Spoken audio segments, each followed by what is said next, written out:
On est en plein milieu de la nuit, Nicolás Maduro et sa femme courent se réfugier dans leur bunker. Dans le même temps, les frappes américaines pleuvent sur les infrastructures militaires du pays. Le couple est à 2 doigts de franchir la porte de son bunker, mais c'est trop tard.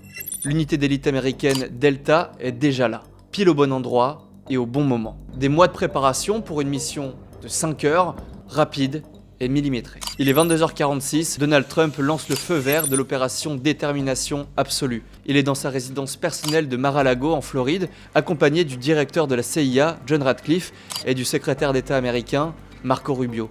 Au même moment, 150 avions de chasse, hélicoptères et drones décollent de 20 bases américaines différentes. Pour avoir un effet de surprise, l'armée américaine vole sous les radars à moins de 50 mètres d'altitude. 2h01, l'armée arrive aux abords des côtes vénézuéliennes. L'attaque débute. Le port de La Guaira est d'abord touché. L'armée détruit les systèmes de défense aérienne pour sécuriser le passage de leurs hélicoptères. Dans le même temps, à Higuerote, à 100 km de la capitale, l'aéroport de la ville explose sous les tirs américains. We assessed that we had maintained totally the element of surprise. L'armée américaine rentre ensuite dans Caracas. La ville serait plongée dans le noir à cause de coupures d'électricité déclenchées par les Américains.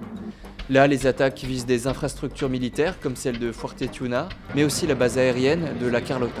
Il est environ 2h30, les hélicoptères américains font leur entrée.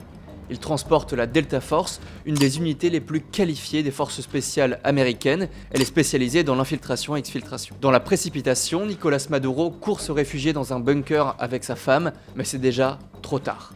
La Delta Force est là et cueille le couple présidentiel à son arrivée.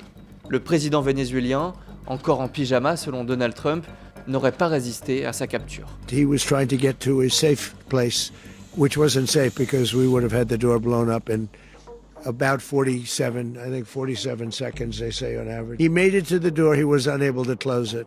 Nicolás Maduro et sa femme Cilia Flores ont ensuite été placés dans un hélicoptère de ce type, un CH-47 Chinook, puis transportés jusqu'en mer dans le navire de guerre américain USS Iwo Jima. Là, on peut le voir à l'intérieur du navire, les yeux bandés et les mains menottées sur cette photo publiée par Donald Trump. Il est 4h29 du matin, le président du Venezuela n'est plus dans son pays. De son côté, Nicolás Maduro est transporté en hélicoptère à New York. On peut le voir ici sur le tarmac, entouré d'agents de la brigade antidrogue. Il est finalement placé au Metropolitan Detention Center de Brooklyn dans l'attente de son procès pour narcoterrorisme et corruption. Good night. Happy New Year.